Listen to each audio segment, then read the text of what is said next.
கல்வி விகடன் நேயர்கள் அனைவருக்கும் அர்ஜுனின் அன்பான வணக்கம். ஆர்டிஃபிஷியல் இன்டெலிஜென்ஸ் தான் இன்னைக்கு டாக் ஆஃப் த டவுனா இருக்கு. எல்லாருமே வந்து பாத்தீங்கன்னா கவிதை கட்டுரைன்னு நமக்கு என்னெல்லாம் சந்தேகங்கள் இருக்கும், ஒன்னு அலெக்சா கிட்ட கேட்கிறோம், இல்ல சாட் ஜிபிடி கிட்ட கேட்கிறோம். அந்த அளவுக்கு மனிதர்கள் போலயே சிந்திச்சு செயல்படக்கூடிய இந்த ஏஐ தொழில்நுட்பம் அதிவேகமா பரவிட்டு இருக்கு. ஒரு பக்கம் இந்த தொழில்நுட்பம் வந்து ஆபத்தானதுன்னு ஒரு பக்கம் சொல்றாங்க, இன்னொரு பக்கம் இதுக்கு தான் அதிகமான ஃபியூச்சர் இருக்கு, ஜாப் ஆப்பர்ச்சுனிட்டிஸ்லாம் இதுக்கு தான் இன்னும் பெரிய லெவல்ல இருக்கு ஸோ அப்படின்னு ஒரு பக்கம் சொல்றாங்க. ஸோ இந்த ஏஐ தொழில்நுட்பத்தை பத்தின ஏ டு இசட் எப்படி இருக்கு அப்படின்னு பகிர்ந்துக்கிறதுக்காக இன்னைக்கு நம்ம கூட சென்னை ஏஎம் ஜெயின் காலேஜோடைய டீன் ரம்யா அவங்க வந்து இணைஞ்சிருக்காங்க. ஸோ அவங்க கிட்ட தான் இதை பத்தி நம்ம அட்ரஸ் பண்ண போறோம். மேம் வணக்கம். வணக்கம். எப்படி இருக்கீங்க? நல்லா இருக்கேன். Okay ma'am, AI and data science course வந்து சொல்லியிருந்தீங்க. ஏஐனா என்ன, டேட்டா சயின்ஸ்னா இந்த ரெண்டுத்துக்குமான இந்த டிஃபரன்சியேஷனை கொஞ்சம் எளிமையா புரியுற மாதிரி சொல்லுங்க.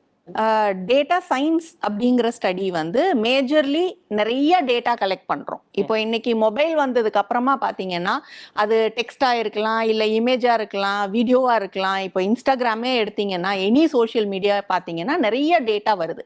ஸோ வர்ற டேட்டால இருந்து என்னால ஒரு விஷயத்த கணிக்க முடியும் அப்படின்னா அது டேட்டா சயின்ஸ்னு சொல்றோம். இப்போ அந்த டேட்டா சயின்ஸ்ங்கிறது ஏற்கனவே நடந்து முடிஞ்ச டேட்டாவை எடுத்து அதுல இருந்து நான் என்ன ஒரு இன்ஃபர்மேஷனை நான் கேதர் பண்றேன், என்ன நடந்திருக்கும் அப்படின்றத நான் இன்ஃபர் பண்றதுக்காக ஒரு படிப்பு படிச்சேன்னா அது டேட்டா சயின்ஸ். அந்த டேட்டா சயின்ஸ்ல இருந்து ஃபியூச்சர்ல என்ன நடக்கும் அப்படின்னு நான் ஒரு ஃபோர்காஸ்டிங் ஆர் ப்ரெடிக்ட் பண்ணணும் அப்படின்னு நினைச்சேன்னா அதை ஆர்டிஃபிஷியல் இன்டெலிஜென்ஸ்னு சொல்லுவோம். ஸோ ஆர்டிஃபிஷியல் இன்டெலிஜென்ஸோடைய பேஸா நம்ம டேட்டா சயின்ஸை பார்க்கலாம். ஓகே. ஸோ டேட்டா சயின்ஸ் தெரிஞ்சிருந்தால் ஏஐ இம்ப்ளிமெண்ட் பண்றதுக்கு இன்னமுமே யூஸ்ஃபுல்லா இருக்கும். ஜென்ரலா வந்து சிஎஸ்சி ஐடி மாதிரி கோர்ஸ் தான் வந்து ரொம்பவே ஃபேமஸா இருக்கும். பட் இப்போ இந்த ஆர்டிஃபிஷியல் இன்டெலிஜென்ஸ் வந்ததுக்கப்புறம் என்னென்ன கோர்ஸ்லாம் வந்து காலேஜஸ் ப்ரொவைட் பண்றாங்க? இப்போ ஆர்டிஃபிஷியல் இன்டெலிஜென்ஸ்ங்கிறதே ஒரு புது கோர்ஸ் தான். So computer science and information டெக்னாலஜின்னு இல்லாம புது கோர்சஸ் வந்து இப்போ ரீசெண்டா மார்க்கெட்ல இன்ட்ரடியூஸ் ஆன டெக்னாலஜிஸ் அப்படின்னு பாத்தீங்கன்னா ஏஐங்கிறது ஒரு அடிஷனல் டெக்னாலஜி. அதே மாதிரி பிளாக் செயின் ஒரு additional technology, internet of things ஐஓடின்னு சொல்வோம். ஸோ ஐஓடி ஒரு புது technology, plus virtual reality and augmented reality, cloud computing, cyber security, data sciences, data அனலிஸ்ட்ங்கிறதுக்கு ஃபண்டமெண்டலா டேட்டா சயின்சஸ். ஸோ இது எல்லாமுமே புது கோர்சஸ் தான், இண்டஸ்ட்ரியல் நீட்ஸை பேஸ் பண்ணி வந்த புது கோர்சஸ். மேம் இப்போ ஸ்டூடெண்ட்ஸோடைய இந்த இன்ட்ரெஸ்ட் எப்படி இருக்கு டுவர்ட்ஸ் ஏஐ அண்ட் இந்த டேட்டா சயின்ஸ் கோர்ஸ் பொறுத்த வரைக்கும் எப்படி இருக்கு? பொதுவாகவே கம்ப்யூட்டர் சயின்ஸுக்கான டிமாண்ட் வந்து கடந்த ஒரு 10-15 இயர்ஸாவே எவ்ரி இயர் இன்க்ரீஸ்ல தான் இருக்கு. ஆஃப்டர் கோவிட் அதனுடைய நீட் இன்னும் அதிகமான பேருக்கு தெரிய ஆரம்பிச்சிருக்குன்னு சொல்லலாம். ஏன்னா எல்லாமே டிஜிட்டல் ஆயிடுச்சு. பிளாட்ஃபார்ம்ல இருந்து மேனுஃபேக்சரிங் செக்டரா இருக்கட்டும், இல்ல ரிசர்ச் இன்ஸ்டிடியூட்ஸா இருக்கட்டும், எல்லாருக்குமே அந்த ஏஐக்கான இம்ப்ளிமெண்டேஷன் இன்னும் ஜாஸ்தியா இருக்கிறதுனால பசங்க மத்தியில காலேஜ் ஸ்டடீஸ் ஹையர் எஜுகேஷன் போற ஸ்டூடெண்ட்ஸ்க்கு மத்தியில ஏஐக்கான டிமாண்ட் இன்னும் ஜாஸ்தியா தான் இருக்கு. இப்போ ஏஐங்கிற கோர்ஸ் வந்து எந்த நிலைமையில இருக்குன்னா, முன்னாடி நீங்க சொல்ற மாதிரி ஒரு 5 இயர்ஸ்க்கு முன்னாடி ஏஐங்கிறது கம்ப்யூட்டர் சயின்ஸ்க்கு மட்டும் தான் அப்படிங்கிற ஒரு தாட் இருந்தது. இன்னைக்கு வந்து AI has become a very fundamental course, basic course.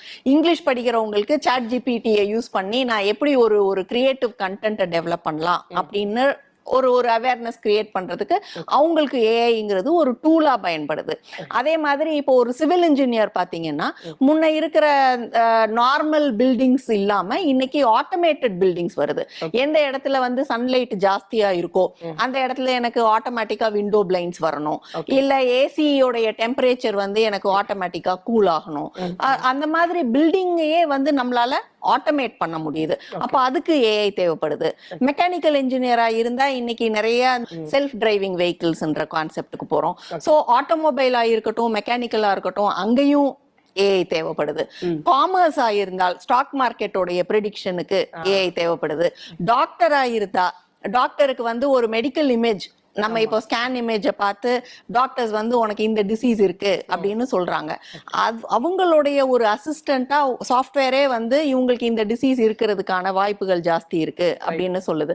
So ஏஐயோடைய implementation வந்து எல்லா ஃபீல்ட்ஸ்லயும் இருக்கிறதுனால இது எந்த ஃபீல்டு எந்த டொமைன் படிச்சாலும் அவங்களுக்கு ஏஐ நாலேஜ் இருந்தால் அது ஒரு ஆடட் வேல்யூ தான். எந்தெந்த பசங்கள்லாம் இந்த ஸ்ட்ரீம்ல வந்து முன்னாடியே சொன்ன மாதிரி ஏஐங்கிறது வந்து இப்போ ஜெனரிக் கோர்ஸ் generic ஆயிடுச்சு.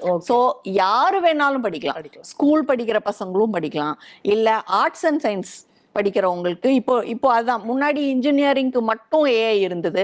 இப்போ ஏஎம்ஜேஎன்ல BSc computer science in specialisation with artificial இன்டெலிஜென்ஸ்னு கொண்டு வரோம். ஸோ நாளைக்கு இன்னும் ஒரு 5 வருஷம் கழிச்சு பாத்தீங்கன்னா எப்படி இப்போ நம்ம எம்எஸ் ஆஃபீஸ் ஒரு வேர்டோ எக்ஸலோ பவர் பாயிண்டோ எல்லா ஸ்டூடெண்ட்டுக்கும் தெரியணும், அது ஒரு ஃபண்டமெண்டல் ஸ்கில்னு கொண்டு வரோமோ அந்த மாதிரி ஏஐங்கிறது வந்து ஒரு ஃபண்டமெண்டல் ஸ்கில் ஆயிடும் எல்லா டொமைனுக்குமே. ஸோ அவங்களுடைய நீடு வேறுபடும். இப்போ ஒரு கம்ப்யூட்டர் சயின்ஸ் ஸ்டூடெண்ட்டுக்கு ஒரு புதுவிதமான ஏஐ அல்காரிதமை டெவலப் பண்ண வேண்டியது இருக்கும்.